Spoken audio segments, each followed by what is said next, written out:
So that's kind of a funny introduction.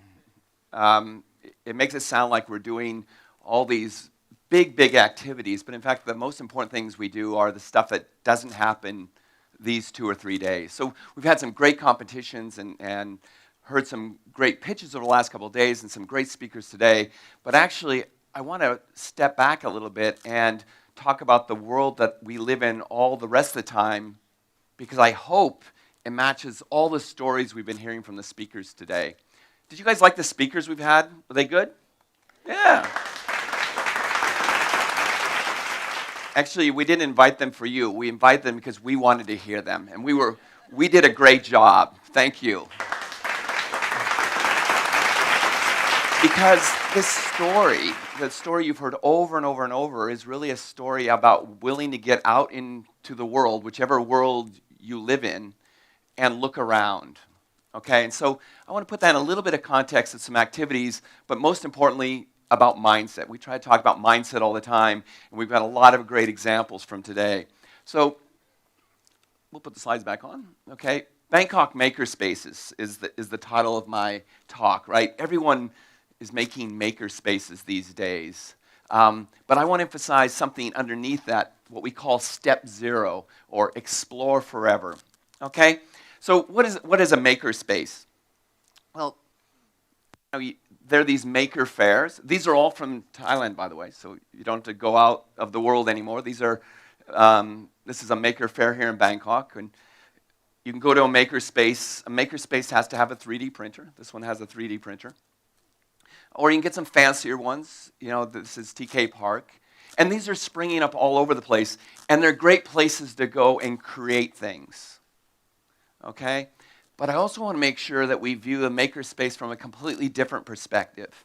We can look at it as this global movement with a magazine and a website called Make, but I also want us to recognize that Bangkok is a makerspace. Okay? When I first came to Thailand, for those of you who don't know me, I've been here 25 years, I was just amazed by this big playground called Bangkok. And for me, it really is a playground. And I'll show you what I mean. We're also filmmakers at IDE, so I want to show you a film we've made. So this is part of my exploration, and I had some help from Nat in our office, and we went out, he followed me around and couldn't figure out why we're filming this stuff. And for most of the people in the room, they'll just say, oh, we see this every day. But there's a lot of stuff being made on the streets of Bangkok. And what's interesting, it's just about everything. You know, it's cloth stuff, and it's electric stuff, and shoes. You know, metal stuff. By the way, I chose this background music too. You know, lots of wood stuff.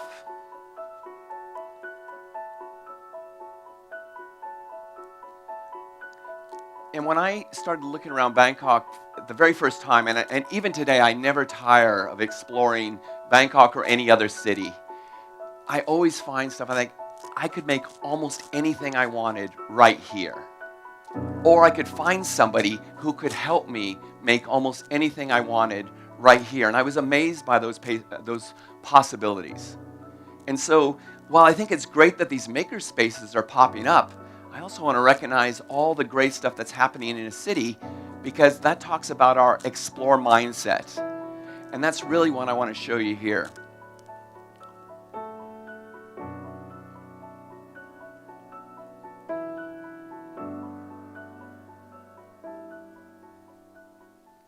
So we started using this word step 0.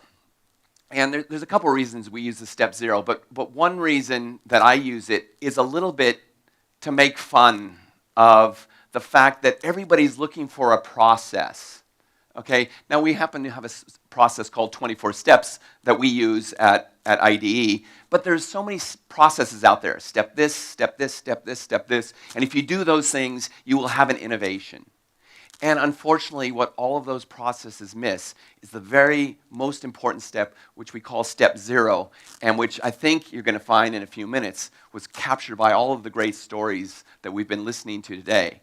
But I think I can give you even a better example. Okay, so here's my story of step 0. So watch this. and this is very important, I want to get one handshake out of today.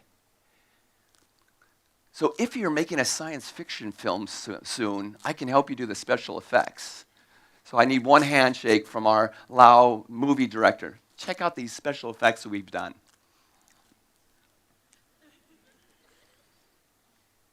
So this basically tells you everything you need to know about what step 0 is, right? It's brainstorming with post-it notes, of course, and it's talking about creative stuff with the camera, and it's just going through this process of just trying to get ideas and thinking about problems. And the reason it's a 0 is there's no starting point, no ending point. You know, that's, even though I use step 0 kind of as a joke, I also see that the importance of this step is a step that never ends. And that's why we have this explore forever. And you heard this in the stories of almost every speaker, right? They started out working on something. Oh, by the way, here's the exciting part. Whoosh! Okay. Thank you for my team for indulging me on that. Now, I know you're still probably asking yourself, why did he show us that? You're also probably saying, what a great movie. So now you know what I mean by step 0, right? It's so clear in the movie. Well, let me give you a couple of other reasons why I wanted to show you the movie. The second important reason is I might become famous, okay? Someday, somebody in the room is going to win an Academy Award. And when she's up there receiving her award, I'm going to be somewhere, and I say, I know her. And in fact, my film premiered at an event that she was at in Bangkok. But mine was just a niche, independent film, okay? But there's actually one other important reason. This is the most important reason for showing this film. This. So what is this? This is a green room in a studio. Now, I'm not a movie maker, as you probably guessed, and neither are any of the other people, at least the people wearing the IDE shirts. But we were in a movie studio a couple of months ago, run by some friends of ours that do a lot of work at UTCC, and they just said, come by and take a look. And we were looking around, and I said, wow, that's pretty cool. And they said, hey, anytime you want to come in and experiment, come on in. So we took them up on that. So the most important part of this message is not how great the movie turned out, but the fact that they gave us an opportunity to play, and more importantly, we took them up on that. Because most of the people I know miss opportunities that are handed to them to play and explore for a whole bunch of reasons. So we played all kinds of stuff, right? We're in there fooling around. And we had a lot of help. The other interesting things that happens in this situation, there's us playing, and then there's these experts in there trying to get the light just right, and the professional editors trying to make sure everything looks right. And I felt so bad because they're working so hard when at least I'm in there kind of playing. The other 4 people, unfortunately, are just, my boss over here, Ajahn Saktapon, is kind of just along for the ride because he just has to indulge these weird foreigner ideas. But the playing part was the most important part because that's where new weird ideas come from. So first of all, I want to thank everyone. This was the gang that helped us at Channel 3 and Search Entertainment, a group with Kunpu and his team, and then the people at the bottom helped make the film and do some of the editing and make sure it looks as good as it did, because if it was only me, it wouldn't even look that great. But the message I want people to understand from that is we want to be able to explore forever and play forever. I mean, entrepreneurship is not about starting a business. I hope there are no Startup Thailand people in the room, because I say this all the time. Entrepreneurship is about learning to do new things. Okay? Now, some of those new things become very, very interesting businesses or famous businesses. Some of them become great projects like the one we just saw with Alex. You know, there's no telling where it's going to end up, but it has to start with some willingness to explore. Now, what do we explore? Well, I didn't have any plan to end up in a film studio, but as soon as somebody gave me the offer, I wanted to go check it out. So let's take a look. Does anybody know what that is? That's a learning curve. I mean, it's obvious. We got 2 economists here. Surely you guys know what a learning curve is, right? So let's see how the learning curve is important in our understanding of this entrepreneurship process or this explore forever process. Now, normally what we think about with a learning curve is they say you come down the learning curve, right? So you first get started, you're learning things in huge chunks. That's why it's kind of steep. And then as you get down towards the bottom, as you get more of an expert at things, every step of learning requires more effort. But the good news is if you're an expert, you can charge more and more, right? You become an expert that's sought after because of that knowledge. And so one part of the story, this learning curve, is the expert side. So let's take a look at that. So the expert learning is here. Now, the important thing to understand about the expert learning, first of all, we definitely need experts, okay? But the other thing about experts and expert learning is that direction is set. There's only one way to go when you're an expert, and that is to keep going along that curve, right? Your whole definition of expertise is defined by the curve you have followed, okay? So we need experts, the world needs experts, but we also need something else. Well, as I've been showing you with all these pictures of Bangkok, there are so many people doing stuff. And as we probably know, it's not very expensive and it's easy to try things. So one thing that happens for a lot of us is we get someone else to do it. Right? Almost everyone in the room here is Haiso or Miso Thai, right? So we can get people, we can pay people to do anything. So let's see what that learning curve looks like. It looks like that. Right? We know just enough to tell somebody to do something. And that's a shame. I remember a story of a student of mine. At the beginning of the term, I didn't know the students. I have them introduce themselves, and the guy said, I have a woodworking company. I make wooden cabinetry.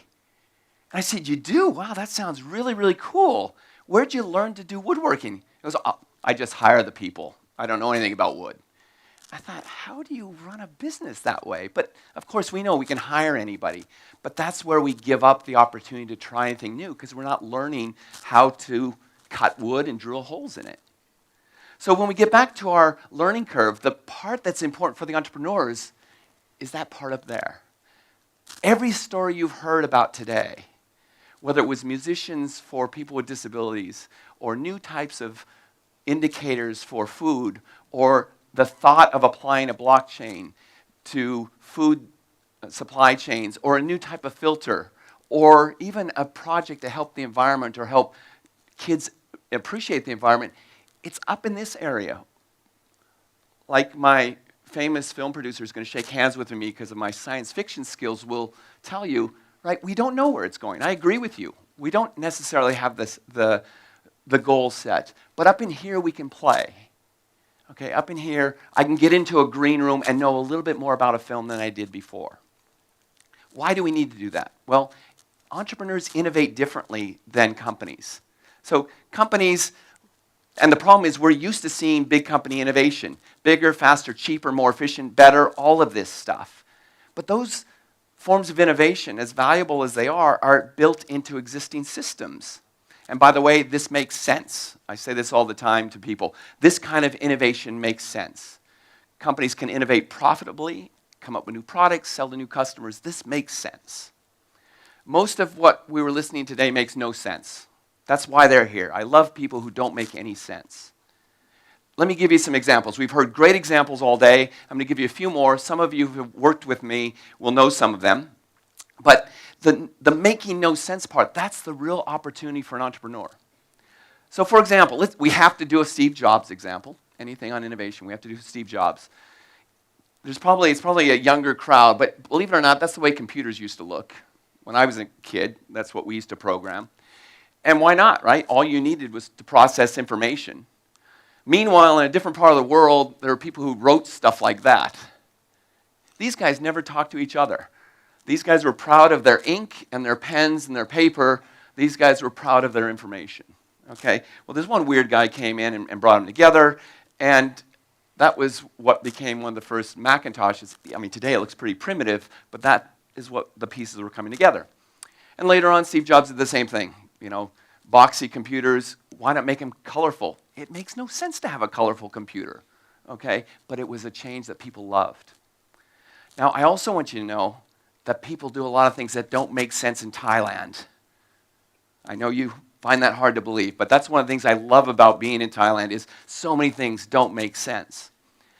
So if you're not from Thailand, you may not know where Buriram is, but Buriram is a fairly poor province, mostly rice. It looks a lot like that picture, okay? But it also looks like this picture. Because Buriram has a huge football stadium which would rival not London football clubs, but just about any other English football club. Huge stadium in the middle of Buriram. Let me remind you what Buriram looks like. That's Buriram, okay? Now, I know what the Thais in the audience might be hypothesizing. They may say, well, maybe it's because there's a corrupt politician involved. That would be a hypothesis, right? Maybe it's that there's a corrupt politician involved. But let's look at the industry of corrupt politicians. It's an extremely competitive industry. There's lots of players. They are fighting over the same resources. And so if you approach it with an entrepreneurial mindset and say, I'm going to build a huge stadium in the middle of nowhere, it has a huge impact. By the way, I'm not joking. I consider this a really incredible achievement. I will leave all of the details about where the assets came from, but I think the achievement of what's been created in Buriram is amazing. My other one, my favorite one, community malls. We use this all the time in our workshops. Community malls. That terminology may not be real clear to people, but it's these new malls that are all over around Bangkok. They're open air, they're colorful, they're small, no department store. If you had asked a local person in Bangkok, what are the two requirements of a mall? One, department store. Two, air conditioning. Okay? But this makes no sense. Of course, they make sense now because they all exist, but the original combination made no sense. So this is what we're trying to do. A city is a great place to play, and when we play in it, it becomes an innovation platform. And that's why Bangkok is a platform. It's a place to work. It's a place to make, do, learn. It's also a place for mess and for problems. Those are also important parts of the innovation process. So every time you try something new, no matter what you do, bend metal or cut wood or drill holes or cook something or paint something or do anything new, I think you're actually building this explore mindset. And that's why it's a shame. If I go out to a shopping mall, I'll see all of these schools for kids, right? There's creativity schools and drawing schools and cooking schools are coming now, and there's computer programming schools, and there's a whole bunch, the parents are forcing their kids to go to these things. And then the parents are just sitting out in front of those shops reading magazines. I'm thinking, you're going to sit there for an hour doing nothing? Why don't you go in and learn to code or cut wood or cook something as well? I mean, why miss the opportunity to explore?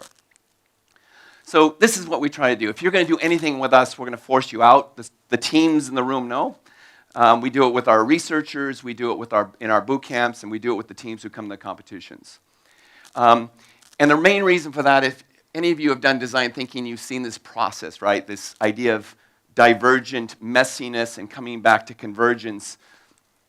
The problem is everyone loves number one when things are coming back together. Hey, we're getting a solution. I'll tell you, I hate number one, because as soon as I know number one's coming, I know people can copy. Number two is where the opportunities are, and that's found by getting out and exploring. So you're invited to join us. I'm going to give a quick rundown of some of the stuff we do. We're building a nationwide network. So anybody, there's a lot of different roles you can be involved with, but basically, this is our circle because it represents the activities that we do throughout the year. So today, we're at the top of that circle, the beginning and the end of the year.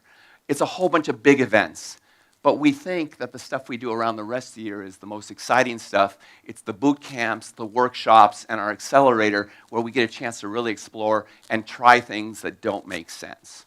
So please join us.